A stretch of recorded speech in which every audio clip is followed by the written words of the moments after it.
अरे भाग्यवान, मेरे जूते कहाँ रखे हैं? मुझे बाहर जाने में देर हो रही है। तभी मालती कमरे में आती है। ये रहे आपकी जूते। मैं इन्हें साफ करने के लिए ले गई थी। अरे वाह, तुम कितनी समझदार हो। मेरे बिना कुछ कहे ही सारे काम कर देती हो। तभी मालती झिझकते हुए रमेश से कहती है, सुनिए जी, आपसे एक बात कहूँ, बुरा तो नहीं मानेंगे ना? अरे नहीं नहीं, बेफिक्र होकर कहो। शादी से पहले मैं अपने मायके में नौकरी करती थी। मैं चाहती हूँ कि अब मैं फिर से नौकरी करना शुरू कर दूँ। वैसे भी सारा दिन घर में बोर हो जाती हूँ।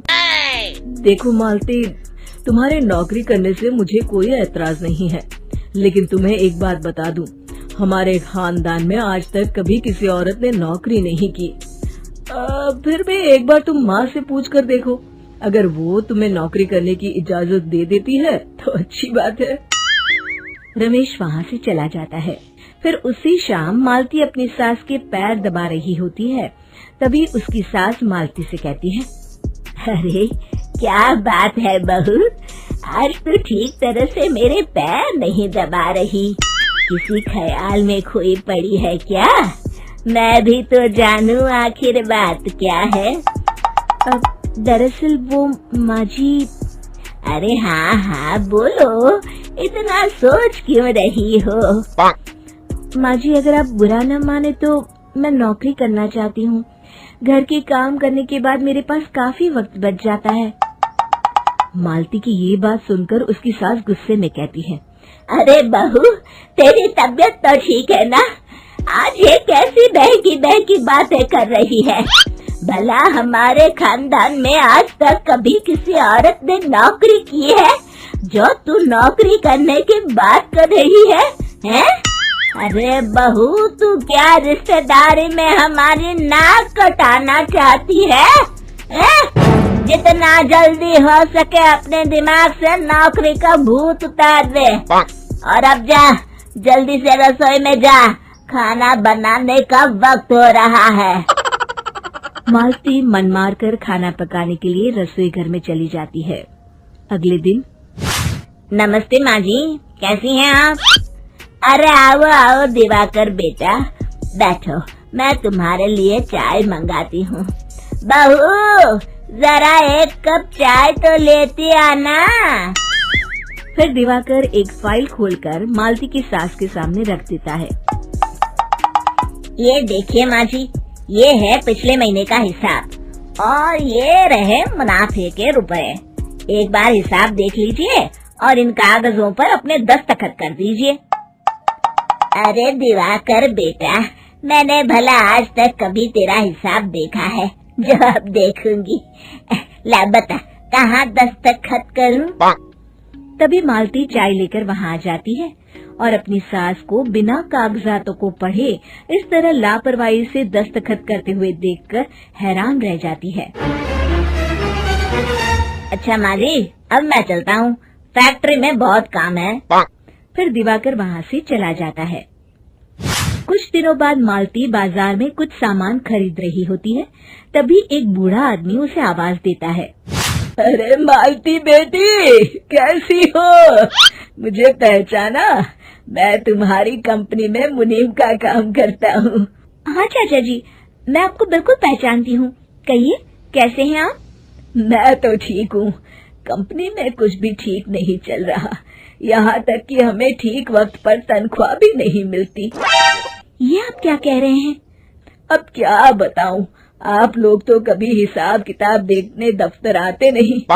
मेरी मानो तो एक बार आप लोग दफ्तर आकर सारा हिसाब किताब देख लो, आपको असलियत पता चल जाएगी।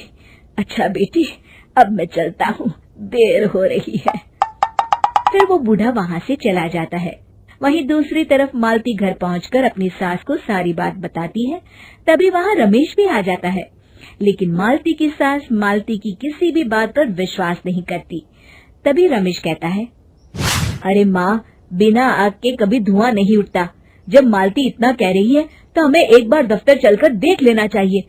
वैसे भी हम लोग काफी दिन से अपने दफ्तर नहीं गए हैं। इस तरह किसी एक आदमी के भरोसे काम छोड़ना मुझे भी ठीक नहीं लगता। अगले दिन वे सभी अपने दफ्तर पहुंचते हैं और सीधे दिवाकर के कैबिन में जाते हैं। अचानक सबको एक साथ देखकर दिवाकर चौंक जाता है। अरे माँ जी, आप सब लोग अचानक यहाँ कैसे आ गए?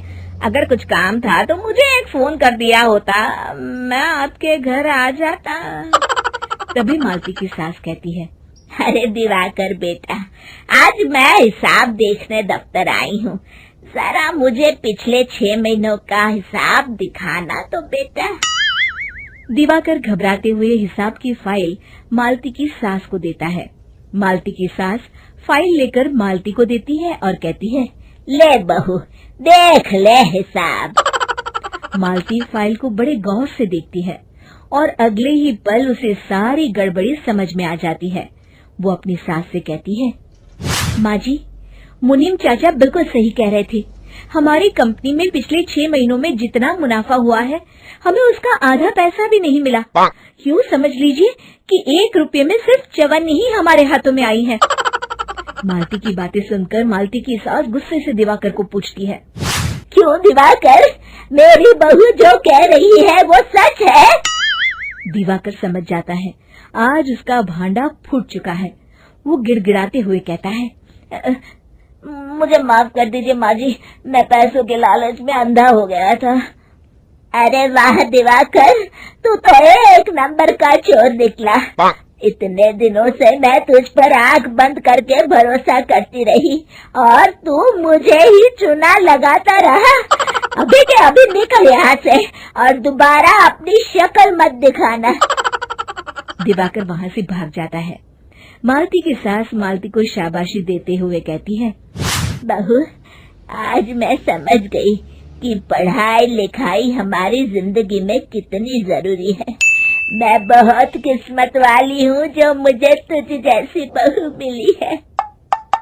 शिक्षा, पढ़ाई लिखाई का इस्तेमाल सही जगह करके हम दुनिया में बहुत कुछ बदल सकते हैं।